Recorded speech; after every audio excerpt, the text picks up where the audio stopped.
வணக்கம். Tamil Nadu open university இந்த term and எக்ஸாமுக்கான assignment submit பண்ணுற லாஸ்ட் டேட் வந்து இன்றைக்கி தான். இந்த விஷயத்தை பார்த்தீங்கன்னா நேற்றே வந்து ரிமைண்ட் பண்ணியிருந்தேன். அகைன் ஒன்ஸ் வந்து பார்த்தீங்கன்னா இப்போ அகைன் வந்து ரிமைண்ட் பண்ணுறேன். இன்னும் 5 hours மட்டும் தான் இருக்குது. இப்போ 7 o'clock ஆகுது இன்றைக்கி.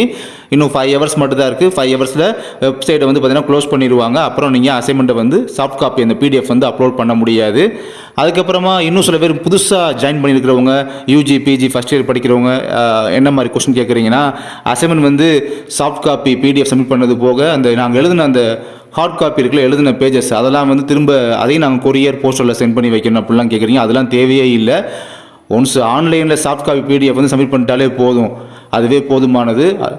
நீங்கள் எழுதின காப்பியை வந்து நீங்களே பத்திரமா வச்சுக்கோங்க. உங்கள் எக்ஸாம் முடிஞ்சு உங்கள் எக்ஸாமுக்கான ரிசல்ட் வர நீங்கள் பத்திரமா வச்சுக்கோங்க. இன்கேஸ் உங்களுக்கு ஒரு வேளை வந்து அசைன்மெண்ட் சப்மிட் பண்ணல அப்படின்றதுனால ரீசனால இன்டர்னல் ட்ரிபிள் என் அப்படி மாதிரி போட்டாங்க அப்படின்னா உங்களுக்கு கிளைம் பண்ணுறதுக்கு இந்த அசைன்மெண்ட் ஷீட் அப்படின்றது நீங்கள் ரைட் பண்ண அசைன்மெண்ட் ஷீட் அப்படின்றது யூஸ் ஆகும். அதனால தான் பார்த்தீங்கன்னா உங்களை வந்து எக்ஸாம் கம்ப்ளீட் ஆகிற வரை நீங்கள் பத்திரமா வச்சுக்கோங்கன்னு சொல்கிறது.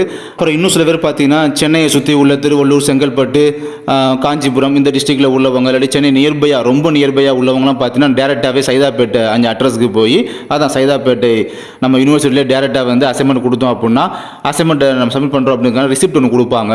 அதை வாங்கிட்டால் ரொம்ப செக்யூராக இருக்கும். அதான் குட், அதான் நல்லது அப்படின்ற மாதிரி பெட்டராக ஃபீல் பண்ணுறீங்க. அதெல்லாம் தேவையே இல்லை. அது உங்களுக்கு தேவையில்லை. டிரான்ஸ்போர்ட் செலவு எல்லாம் இருக்குது, பண்ணலாம், தப்பு கிடையாது. பட் டிரான்ஸ்போர்ட் செலவு, அதுக்கப்புறம் நீங்கள் இப்போ சவுத் டிஸ்ட்ரிக்ட் அல்லது தமிழ்நாட்டில் உள்ள அதர் டிஸ்ட்ரிக்ட்லேருந்து நீங்கள் கொரியர் சர்வீஸ் மூலமாக இல்லாட்டி போஸ்டல் சர்வீஸ் மூலமாக டிஸ்பேச் பண்ணுறது, நீங்கள் சென்ட் பண்ணி வைக்கிறது அப்படி சப்மிட் பண்ணலாம். அதுக்கும் பார்த்தீங்கன்னா 50 rupees 70 rupees செலவாகும். உங்களுக்கு அழகாகவே ஃப்ரீயாகவே நீங்கள் வந்து சப்மிட் பண்ணுறதுக்கான ஒரு போர்ட்டல் அப்படின்றது க்ரியேட் பண்ணி கொடுத்துருக்காங்க. 1 month டைம் கொடுத்துட்டாங்க. முடிய போது இன்னும் 5 hours மட்டும் தான் இருக்குது. நீங்கள் எழுதி மூணு சப்மிட் பண்ணாமல் இருக்கிறவங்க இன்னும் 5 hours தான் இருக்குது. நீங்கள் சப்மிட் பண்ணாலும் சரி, உங்கள் ஃப்ரெண்ட்ஸுக்கு இன்டிமேட் பண்ணுங்கள். அவங்க வந்து மறந்துருக்கலாம். அவங்களும் பார்த்தீங்கன்னா அவங்களுக்கு நீங்கள் ரிமைண்ட் பண்ணீங்க அப்படின்னா ஒரு ஹெல்ப்ஃபுல்லாக இருக்கும். அவங்களும் பார்த்தீங்கன்னா சப்மிட் பண்ணி முடிப்பாங்க. Okay, thank you.